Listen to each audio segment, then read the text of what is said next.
জুলাই গণঅভ্যুত্থানের প্রথম শহীদ আবু সাইদের মামলার অভিযোগ গঠনের শুনানির দিন ধার্য ছিল সোমবার সকালে। এদিন সবাইকে অবাক করে দিয়ে ট্রাইব্যুনালে হাজির হন বিতর্কের মুখে শেখ হাসিনার পক্ষে স্টেট ডিফেন্স থেকে বাদ পড়া আমিনুল গনি টিটো।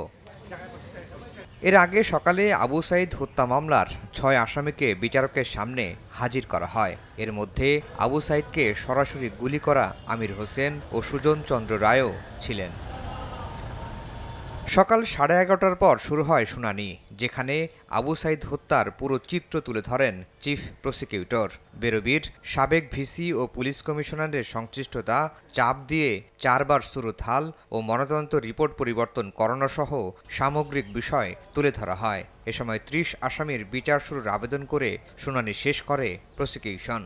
তৎকালীন পুলিশ কমিশনার এবং সরকারের ঊর্ধ্বতন কর্মকর্তারা পরিকল্পিতভাবে সেই ঘটনাকে ধামাচাপা দিয়ে ঘটনাকে ভিন্ন খাতে প্রবাহিত করার জন্য আবু সাইদের সহযোগীদেরকে আসামি করে একটা মামলা দায়ের করেছিল এবং যারা হত্যার শিকার হতে পারত তাদেরকে আসামি করে জেলখানায় বন্দী করা হয়েছে।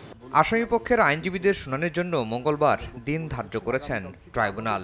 আলোচিত আমিনুল গনি টিটো জানান, তিনি বেগম রোকেয়া বিশ্ববিদ্যালয়ের সাবেক প্রক্টরের পক্ষে দাঁড়াবেন। আমি রিপ্রেজেন্ট করছি প্রক্টর শরীফুল ইসলাম, যিনি বেগম রোকেয়া বিশ্ববিদ্যালয়ের প্রক্টর ছিলেন। এদিকে আশুলিয়ায় 6 মরদেহ পোড়ানোর মামলায় পলাতক 8 আসামির পক্ষে স্টেট ডিফেন্স নিয়োগ দিয়েছেন ট্রাইব্যুনাল।